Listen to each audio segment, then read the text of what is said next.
Bonjour et bienvenue dans Interview, une émission qui va à la rencontre de différents profils, des hommes, des femmes, avec des parcours différents, des histoires, des rêves différents. Aujourd'hui, nous avons le plaisir d'accueillir Monsieur Jordan Partouche, dirigeant de Ness Travel. Bonjour Jordan. Bonjour, enchanté, merci de m'avoir accueilli.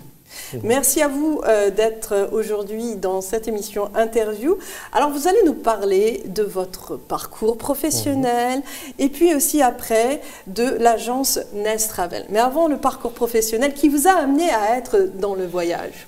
Ouais, moi, c'est très simple. Si vous voulez, j'ai arrêté l'école en 3e, à l'âge de 16 ans. J'ai fait de l'événementiel classique et par la suite, je suis rentré dans une grande agence de voyage sur Paris où là, j'ai découvert ce milieu, ce métier et puis j'ai décidé en 2019 de me lancer, donc juste avant le Covid. Et voilà, donc on a lancé Ness Travel et c'est un beau parcours, je pense. Alors, il y a eu des personnes qui vous ont motivé pour être justement, créer votre propre agence de voyage ? Oui, disons que ça a été un déclic. J'avais envie de me lancer, de faire ce métier à mon compte, et puis voilà quoi. Alors, donc dans votre parcours, vous avez plusieurs casquettes. Donc vous êtes sorti de l'école, c'est ça en 3e, c'est ça, en 3e, c'est ce que vous avez dit.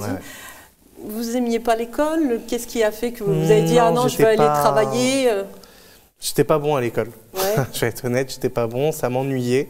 Ouais. Et du coup, j'y allais pas. Voilà. Donc, quand je suis parti de ce milieu, bon, c'est vrai que mes parents, ils ont pas apprécié, mais moi, j'ai voulu tout de suite aller travailler et j'ai bien fait, je pense, parce qu'au final, j'ai trouvé ma voie et j'y suis content. Donc l'événementiel, c'est ça? C'était l'événementiel. Quand je suis sorti, je faisais des soirées organisées pour les jeunes, dans des clubs parisiens, avant de me ranger dans le milieu du voyage. Dans l'agence de voyage. Alors, qui est similaire en soi, hein, c'est deux métiers qui se... C'est toujours dans la prestation de service. Vous donnez du service aux gens, aux autres. Tout à fait. Donc toujours, vous aimez beaucoup aider les autres, servir les autres. C'est le but d'une agence, hein, c'est d'être à l'écoute et puis de servir les clients en fonction de ce qu'ils ont besoin. Alors, vous pouvez nous parler justement de cette agence Ness Travel. Déjà, pourquoi ce nom, Ness Travel? Ness Travel, c'est Ness, on va dire en hébreu, parce que voilà, on va dire, c'est miracle en hébreu. Donc Ness Travel, c'est le miracle du voyage. Donc voilà, j'ai trouvé que ça sonnait bien et voilà. Donc la beauté du voyage. C'est ça. Alors, donc vous avez créé cette agence-là. Ça fait depuis 2019, c'est ça? Juste avant le Covid, voilà, on s'est lancé en septembre 2019. Ça a commencé réellement à travailler à partir d'octobre-novembre. D'accord.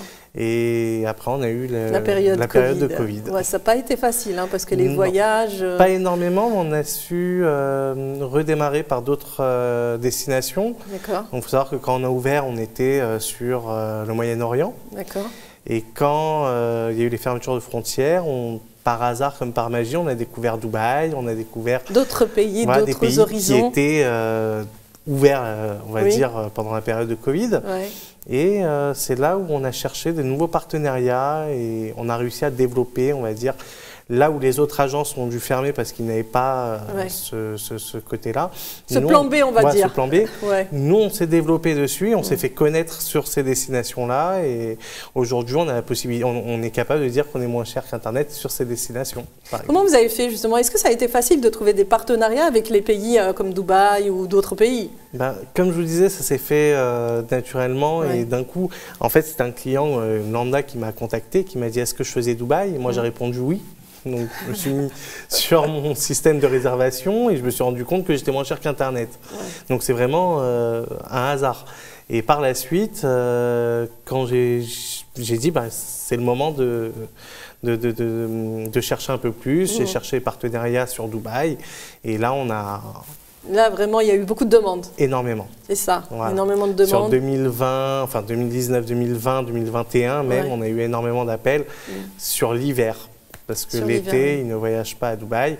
Et c'est là où on a eu nos problématiques, c'était de trouver des destinations en été qui fonctionnent.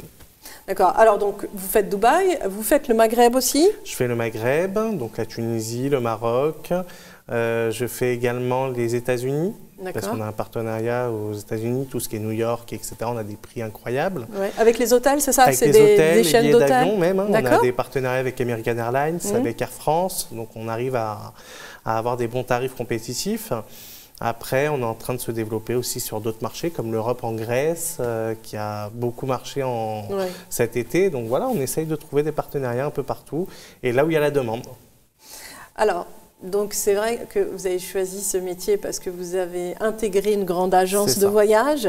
Vous avez vu que vous étiez passionné par le voyage. Vous avez voyagé beaucoup aussi? Oui, j'ai eu l'occasion de voyager, oui. Alors j'ai fait, on va dire tous les ans, je fais à peu près 4 à 5 voyages. D'accord.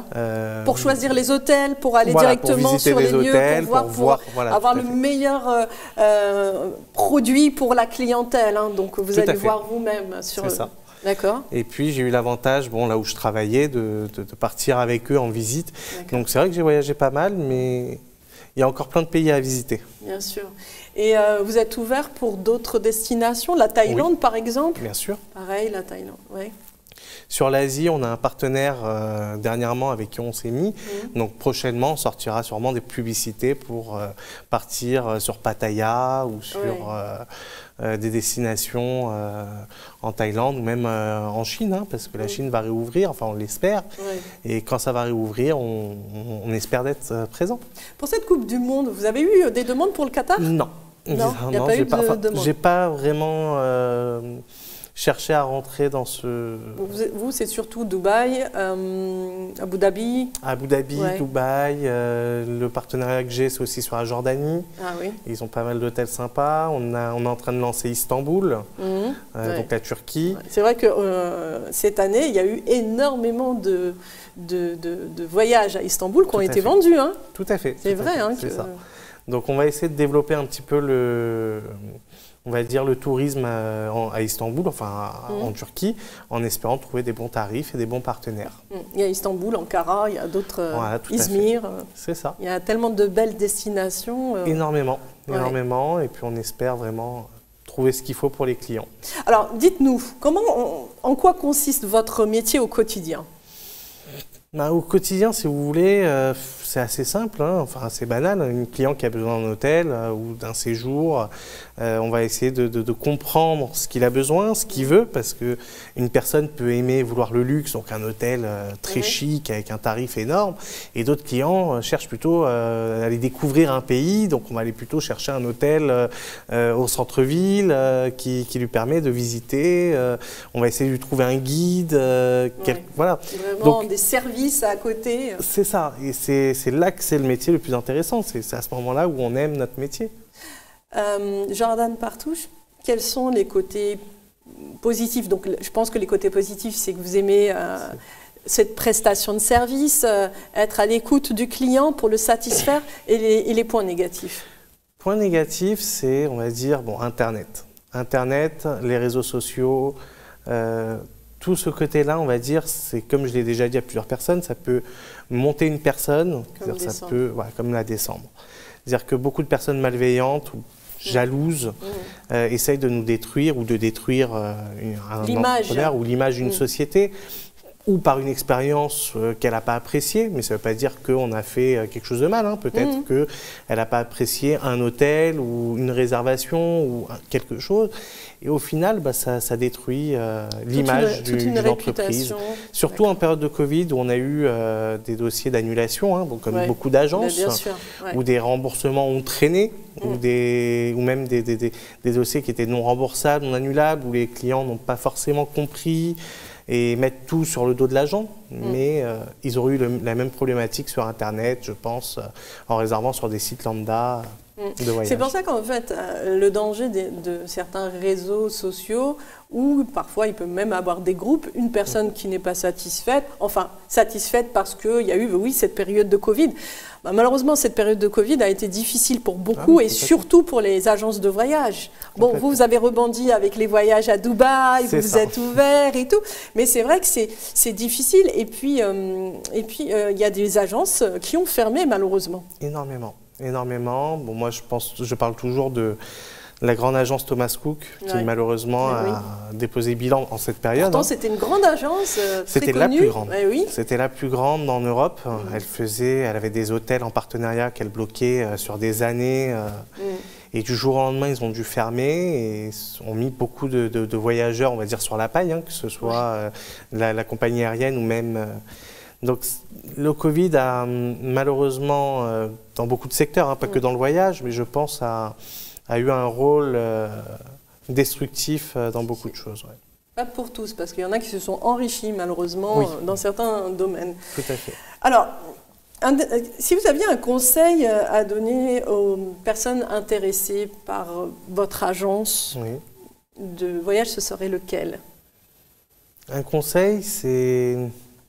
Pourquoi j'irai vous voir, vous, en tant qu'agence de voyage, Nest Travel, et pas une autre, par exemple?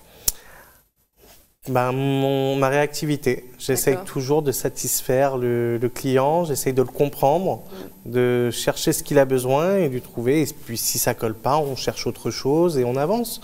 Mais on essaye toujours d'avoir déjà les tarifs les plus bas, parce que des fois il nous arrive de réduire nos marges pour justement être ou au même tarif ou moins cher qu'Internet, parce qu'Internet a beaucoup touché aussi ce secteur d'activité. Mais on essaye toujours d'être les moins chers et on y arrive à 90%. De satisfaire et d'être les moins chers pour pouvoir être attractif. C'est surtout ça le plus important. Et puis le côté conseil, qui n'ont pas sur Internet. C'est ça. Ou dans côté humain. Côté humain, conseils, ça aussi c'est très important. Tout à fait. Et je pense qu'aujourd'hui, on vous découvre, Jordan Partouche, on découvre votre amour aussi du voyage et aussi votre amour pour satisfaire le client. Dernière question, si pareil, par exemple dans votre agence, des clients qui ne sont pas contents, pas satisfaits et qui vous font une mauvaise réputation, ça fait mal? Ça fait énormément de tort à une agence. C'est-à-dire que, comme on dit, une personne qui va mal parler sur un commerçant, n'importe lequel, ça a un impact énorme. Les gens ne retiennent jamais les bons côtés. Le côté positif. Ils regardent toujours les avis négatifs, en premier lieu. Et ça fait beaucoup de tort que ce soit un restaurant lambda qui un jour a trop salé son assiette ou un coiffeur qui a raté une coupe ou autre. Malheureusement, il n'a pas le droit à l'erreur. Avec les réseaux sociaux, avec Internet, l'erreur est fatale. Oui, bien sûr. Voilà.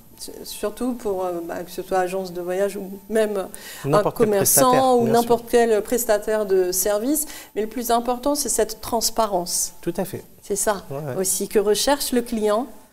On essaye en tout cas d'être transparent avec tous les clients. Après, peut-être que c'est ressenti différemment chez certains clients, mais on essaye en tout cas d'être toujours là pour eux et de les accompagner à chaque étape, que ce soit un dossier de remboursement ou un dossier d'assurance, parce qu'il y en a qui ne peuvent pas voyager parce qu'ils ont des problèmes d'otite ou autre, peu importe. Mais on est toujours présent même sur un problème, quand arrivé à l'hôtel, ils ont une chambre qui n'est pas propre, par exemple. C'est notre rôle aussi de contacter l'hôtel pour qu'il fasse le nécessaire, pour qu'il lui donne la chambre qu'il a réservée, qu'il a payée, parce que pas oublier que le client, il part en vacances, donc il paye sa prestation. Et quand il est mécontent, on fait tout pour que ça s'arrange et qu'il passe de bonnes vacances. Et ça c'est rare parce que quand vous prenez un voyage sur Internet, justement, le prestataire de service, il ne fait pas ça.